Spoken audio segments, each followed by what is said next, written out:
अस्सलामुअलैकुम everyone, I hope you all are doing well. आज जो टॉपिक हम डिस्कस करने जा रहे हैं वो है मोस्ट कॉमन रिस्ट इंजरी, जिसको कार्पल टनल सिंड्रोम CTS कहा जाता है। बेसिकली हमने आज के जो लेक्चर में पॉइंट्स क्लियर करने हैं वो कौन कौन से हैं। नंबर 1, कार्पल टनल असल में होता क्या है और इसी वजह से इसको कार्पल टनल सिंड्रोम क्यों कहा गया है। Okay, let me tell you one thing कि ये लेक्चर जो है वो सिर्फ और सिर्फ डॉक्टर्स के लिए, डिप्यूटी स्टूडेंट्स के लिए ही नहीं बल्कि आम लोगों के लिए भी इम्पोर्टेंट है। किस तरह से कि आपको जब साइन एंड सिम्टम के बारे में पता लग जाएगा कि इस तरह का अगर सिम्टम्स है, इस तरह के असरात आपकी बॉडी में कहीं ना कहीं आपको शो हो रहे हैं, तो आप किस तरह से अपने आप को बचा सकते हैं। तो वो देखने के लिए आपको इस वीडियो को एंड तक लाजमी देखना पड़ेगा, जिसके बदौलत आप अपने चाहने वालों को या खुद भी जो है वो इस इंजरी से बच सकते हैं। इसलिए इसी तरह की यूजफुल टिप्स और यूजफुल वीडियोस के लिए मेरे चैनल को लाइक, शेयर एंड सब्सक्राइब लाजमी करें। ओके, अब हम ये देखते हैं कि कार्पल टनल पढ़ने के बाद और सिंड्रोम पढ़ने के बाद हमने ये देखना है कि ये वाली इंजरी किन लोगों में मोस्ट कॉमन है, यानी कि ऐसे कौन से शोबे हैं जिनके अंदर ये इंजरी जो है वो मोस्टली होती रहती है और वो किस तरह अपने आप को बचा सकते हैं। फिर हमने कुछ कॉजेज के बारे में डिस्कस करना है और फिर उसी तरह कुछ ऐसे फैक्टर्स जो इस इंजरी की तरफ लेके जा सकते हैं उसके बारे में डिस्कस करना है। फिर हमने आगे देखना है इसके कॉजेज के अंदर मजीद हमने ये देखना है कि इसकी अनेटमी हमारे पास जो है वो क्या होगी, कि कार्पल टनल को हम देखेंगे कि हमारी बॉडी में किस जगह पे या उसकी लोकेशन कहाँ पे है कार्पल टनल की। फिर हमने ये देखना है कि कौन सी नर्व इन्वॉल्व होगी, ठीक है, क्योंकि नर्व इन्वॉल्व होने की वजह से कार्पल टनल सिंड्रोम होता है।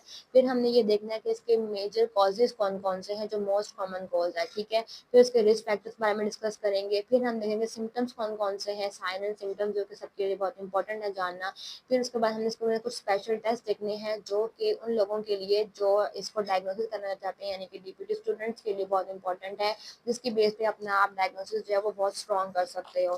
फिर हम इसका कुछ ट्रीटमेंट देखेंगे कि ट्रीटमेंट क्या देंगे इन लोगों को। ट्रीटमेंट में के बाद हमने कुछ प्रिवेंटिव मेजर्स पे देखने हैं कि अगर ये सिम्टम अपेयर होते हैं तो आप किस तरह अपने आप को इस इंजरी से बचा सकते हो, ठीक है। फिर हम अब डिस्कस करते हैं डिटेल के साथ। सबसे पहले हम देखते हैं कि कार्पल टनल होता क्या है। अच्छा, रिस्ट का मतलब आम जबान में कलाई होता है, यानी कि हमारी कलाई जो है इसमें अगर इंजरी हो जाए उसको हम कैसे देखेंगे। सबसे पहले हमारे पास होता है कार्पल टनल। कार्पल टनल क्या है, कार्पल टनल किस जगह पे होता है ये हम देखते हैं कि ये वाला पॉइंट जहाँ मैंने पेन रखा हुआ है अपना, इस पॉइंट को हम कहते हैं ये क्या है हमारे पास कार्पल टनल।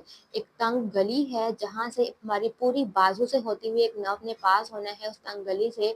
उसको जब पास होने में दुश्वारी होगी उसकी वजह से साइन और सिम्टम अपेयर होंगे, तो इसका मतलब ये है कि ये कार्पल टनल सिंड्रोम की तरफ लेके जा रहा है। यानी कि कौन से नर्व की बात की जा रही है यहाँ पे, मीडियन नर्व की बात की जा रही है कि अगर मीडियन नर्व पे कंप्रेशन आ जाए तो वो किसकी तरफ लेके जाएगा, CTS कार्पल टनल सिंड्रोम की तरफ लेकर जाएगा। अब मैं आपको यहाँ पे कुछ मजीद डायग्राम से क्लियर करती चलूँ। ये वो पॉइंट है जहाँ से मीडियन नर्व ने पास होना है। पीछे पूरी बाजू से आते हुए ये इस पॉइंट से पास होगी। ये वो वाला पॉइंट जो एक तंग गली है, टनल है, जिसको हम कार्पल टनल कहते हैं। यहाँ से मीडियन नर्व पास होते हुए सीधी साइड जो हमारे हाथ की है उसमें हमारा अंगूठा, हमारा इंडेक्स फिंगर, मिडल फिंगर और हाफ रिंग फिंगर को सप्लाई करती है। अब जैसे ही अगर हम अपना हाथ उल्टा करें तो देखें तो हमारी half index finger, half middle finger और हाफ ही लिटल फिंगर और हाफ थंब, यहाँ पे हमारे पास मीडियन नर्व की सप्लाई जाती है। अब अगर इस पॉइंट के ऊपर इस नर्व को पास होने में कंप्रेशन का सामना करना पड़े, दबाव का सामना करना पड़े, तो फिर जहाँ जहाँ इसकी सप्लाई है वहाँ वहाँ सिम्टम अपेयर होंगे। यानी कि इस जगह पे और इन जगहों पे आपको जो है वो सुइयाँ चुभेंगी या सुन्न हो जाएगा या फिर बर्निंग सेंसेशन जैसे जलन सी होती है वो फील होगी और पीछे पूरी बाजू से शुरू होते हुए यहाँ पे आए। मजीद मैं क्लियर कर दूं कि ये वाला पॉइंट, ये हमारी पूरी बाजू से शुरू होती हुई नर्व, मीडियन नर्व यहाँ से पास आउट हो रही है और हमारे अंगूठे को, इंडेक्स फिंगर को, मिडल फिंगर को और रिंग फिंगर को सप्लाई कर रही है। तो इसमें हमने ये देखा कि बार बार आपके हाथ की मूवमेंट जो हो रही है उसकी वजह से भी ये कंप्रेशन हो सकता है, ठीक है। एनाटॉमी डिस्कस की मैंने आपसे, फिर मैं आगे आपको बताऊं कि हमारे जो मेन वजह है वो कंप्रेशन पड़ने की वजह से वजह होती है। उसके अलावा रिस्ट इंजरी, फ्रैक्चर हुआ जिसमें ये नर्व बीच में आ गई तो उसकी नर्व ये इंजरी होने की वजह से भी हमारे पास जो है वो ये CTS हो सकता है। अब होता क्या है कि इन लोगों में मोस्ट कॉमन है इसकी प्रेवलेंस, मतलब कि इन लोगों में ये ज़्यादातर होता है। सबसे पहले वो लोग जो रेपिटेटिव हैंड मूवमेंट यानी कि टाइपिंग वगैरह ऑनलाइन वर्किंग जो करते हैं उनके अंदर ज़्यादातर ये देखा जाता है। सेकंड, वो जिस तरह नर्सेज को अगर हम देखें या कोई भी ऐसा काम डॉक्टर्स वगैरह जिनको बार बार IV लाइन पास करनी होती है, ड्रिप लगानी होती है पेशेंट्स को, तो उनकी रेपिटेटिव मूवमेंट्स की वजह से जो उनका रोज का काम है रेपिटेटिव मूवमेंट की वजह से उनको ये CTS जो है हो सकता है। सिमिलरली अगर हम घरों में देखें अपने, तो हमारी मदर्स या वो खवातीन जिनको किचन में काम करना होता है, इसमें सब्जी बनानी होती है या चमचा चलाना होता है या फिर सालन के अंदर, या फिर हम यूँ कह लेंगे कपड़े धोने होते हैं हाथ से, तो उनको भी हाथ में दर्द होगा, उनको हाथ में दर्द की शिकायत होगी, और ये शिकायत होगी कि उनकी पहली 3 उँगलियाँ और पूरी बाजू सुन्न है या सुइयाँ चुभ रही हैं या बहुत जलन वाला दर्द हो रहा है जो बाजू शुरू हो के उँगलियों में जा रहा है। ठीक है, इसका मतलब ये कि उनको ये इंजरी हो सकती है।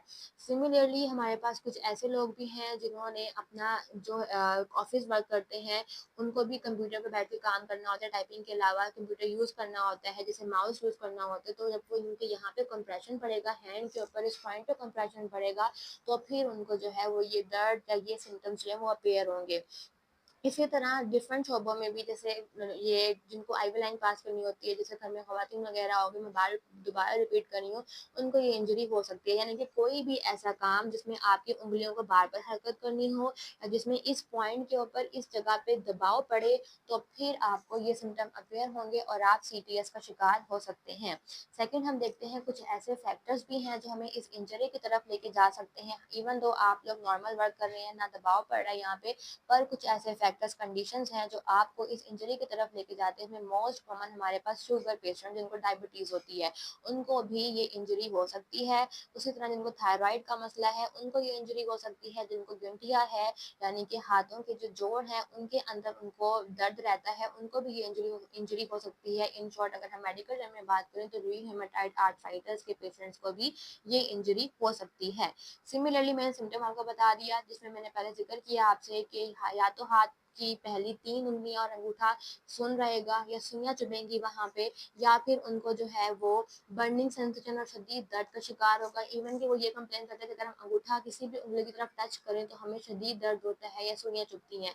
तो जो ख़वातीन हैं वो ये कंप्लेन करती हैं कि अगर हम छुरी भी पकड़ें, चमचा पकड़ें, कोई चीज़ पकड़ें, कोई काम करना भी चाहें, सब्ज़ी बनाना चाहें, तो हमें शदीद दर्द होगा, सुइयाँ चुभेंगी कि हमसे वो काम नहीं किया जाएगा और फिर उनकी डेली लाइफ जो है वो डिस्टर्ब होती है।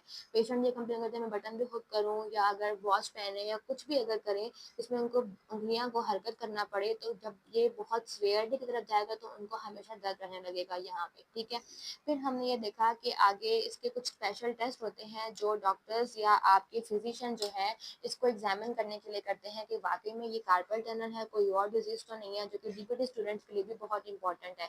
सबसे पहली चीज़ ये आती है कि इस पॉइंट के ऊपर जहाँ से ये नर्व टनल से पास हो रही है, उस पर कंप्रेशन पड़ रहा है, आपने क्या करना है कि वहाँ पर 30 सेकंड तक टैप टैप टैप करते रहना है। ये आप घर में बैठ के भी कर सकते हैं।